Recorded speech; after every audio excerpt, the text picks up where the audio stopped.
Tayari imetimia saa 6 kamili za mchana kwa saa za Afrika ya Mashariki.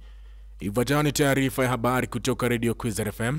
Msomaji ni Albert Ndukavana na kwanza ni muhtasari wake.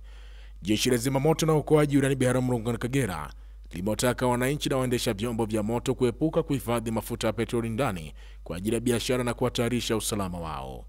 Bunge la Jamhuri ya Muungano wa Tanzania leo linatarajia kupiga kura kupitisha mapendekezo ya bajeti kuu ya mwaka wa fedha wa serikali 2025-26 ya shilingi trilioni 57.04. Watu watatu wakiwemo watoto mmoja wameuawa katika jimbo la Sami nchini Ukraine kufuatia wimbi la mashambulizi ya drone ya Urusi usiku wa kuamkia leo. Habari kamili. Biharamulo. Jeshi la zimamoto na uokoaji wilayani Biharamulo mkoani Kagera limewataka wananchi na waendesha vyombo vya moto kuepuka kuhifadhi mafuta ya petroli ndani kwa ajili ya biashara na kuhatarisha usalama wao. Kamanda wa zimamoto na uokoaji wilaya Biharamulo Deogratis Mapunda amesema hayo wakati akitoa elimu kwa madereva wa magari ya abiria, bodaboda na wananchi wa wilaya Biharamulo mjini. Kamanda Mapunda amesema watu wote wanapaswa kutoa taarifa ya viashiria vinavyotokea kwa mlipuko wa moto, hasa wanaofanya biashara ya mafuta ya petroli, na kukemea utoaji wa taarifa za uongo na upotoshaji. Manake umepotosha jamii. Lazima uangalie unachokiongea uwe na uhakika nacho. Ndio maana kwa mimi niambie na kungangania kweli na kushtaki. Nithibitishie jamii na yenyewe. Mimi siwezi kufanya kazi nikawa nimefanikiwa bila kushirikiana na nyie. Hizi kazi zote lazima tushirikiane. Hivi mimi nitajuaje kama kuna eneo fulani kuna tukio kama sijapewa taarifa? Na nani atakayenipa taarifa? Si wanajamii wa eneo husika, lakini mkiwemo nyinyi ambao kama nimesema maeneo yote mnakuwepo. Yaani tukisema bodaboda kila sehemu mko na wakati wote. Kwa hiyo ni rahisi kufanyaje? Taarifa. Hii na taarifa sisi tunaipata kwa wakati gani? Baadhi ya madereva magari ya abiria na pikipiki Noel Pasco na Ibrahim Charles wamesema jeshi la zimamoto wanapaswa kuendelea kutoa elimu kwa wanaojihusisha na biashara mafuta kuzuia hatari ya mlipuko wa moto kutokana na mafuta hayo. Dodoma. Bunge la Jamhuri ya Muungano wa Tanzania leo linatarajia kupiga kura kupitisha mapendekezo ya bajeti kuu ya serikali ya mwaka wa fedha 2025-26 ya shilingi trilioni 57.04. Bajeti hiyo inajumuisha stahiki za watumishi wa michango, pensheni ya serikali kuu shilingi trilioni 9.17 na ununuzi wa bidhaa na huduma shilingi trilioni 5.58. Bajeti hiyo inatarajiwa kugharamiwa na mapato ya ndani ya shilingi trilioni 40.47, misaada shilingi trilioni 1.07 na mikopo ya shilingi trilioni 14.95. Kati ya mapato ya ndani yanatarajiwa mapato ya kodi ni shilingi trilioni 32.31, mapato yasiyo ya kodi shilingi trilioni 6.48 na mapato ya mamlaka za serikali za mitaa shilingi trilioni 1.68. Katika bajeti hiyo mikopo inajumuisha shilingi trilioni 6.27 kutoka vyanzo vya ndani na shilingi trilioni 8.68 kutoka vyanzo vya nje. Dar es Salaam. Waziri Mkuu wa Jamhuri ya Muungano wa Tanzania Kassim Majaliwa amewaagiza watumishi wa umma kufanya kazi kwa kuzingatia miko na maadili ya utumishi wa umma na kutoa huduma bora kwa wananchi. Majaliwa ametoa agizo hilo jana jijini Dodoma wakati akihitimisha maadhimisho ya maonyesho ya kitaifa ya wiki ya utumishi wa umma yaliyoambatana na uzinduzi wa mfumo wa pamoja unaowezesha mifumo ya serikali kuwasiliana kubadilishana taarifa, Government Enterprise Services Bus. Amesema miiko ya utumishi wa umma inahitaji ukarimu, kuwasilisha na kuwasaidia wananchi, hivyo ni wajibu wa kila mtumishi kuwajibika ipasavyo katika majukumu yake. Waziri Majaliwa amezipa muda tarehe 30 Julai mwaka huu taasisi zote za umma ambazo hazijajiunga na mfumo huo kuhakikisha zinafanya hivyo, na wahusika wakishindwa watoe maelezo ya sababu ya kutokujiunga katika mfumo huo.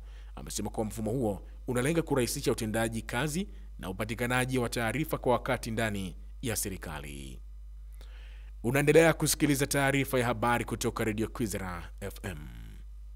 Bujumbura.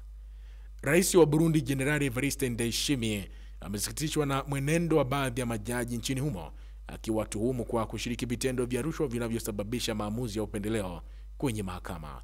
Akizungumza na vyombo vya habari jijini Bujumbura, Rais Jenerali Ndayishimiye amesema taasisi ya mahakama imepoteza mwelekeo licha ya kuwa chombo kinachopaswa kuhakikisha sheria zinaheshimiwa katika kila sekta ya taifa. Amesema kumekuwa na juhudi zake za kuimarisha heshima ya mahakama zilizopo na kwamba juhudi zake zimekwama kutokana na baadhi ya majaji kukosa uadilifu, hali inayomsikitisha na kuona kuwa juhudi zake zinasalitiwa na wale aliowaamini. Kuna chombo kinachowakilisha sheria, chombo cha mahakama. Hicho ndicho chombo cha kwanza kinachopaswa kusimama kidete ili kuhakikisha kuwa hakuna sheria yoyote inayovunjwa. Tunaweza kushirikiana na baraza la bunge, tukaweka taasisi mpya ya mahakama, tukaamua kuwafuta kazi majaji wote bila hata kujadiliana nao. Sasa wabunge si wapo, yeyote yule atakayewazuia, sheria inaniruhusu kuadhibu, na ningoje mtaona kama fimbo hiyo haitafanya kazi. Mahakama nchini Burundi ni moja ya mihimili mikubwa inayofanya shughuli zake kwa uhuru katika kutetea haki za raia nchini humo. Kiev. Watu watatu akiwemo mtoto mmoja wameuawa katika jimbo la Sami nchini Ukraine kufuatia wimbi la mashambulizi ya drone ya Urusi usiku wa kuamkia Jumanne, ambayo ni leo.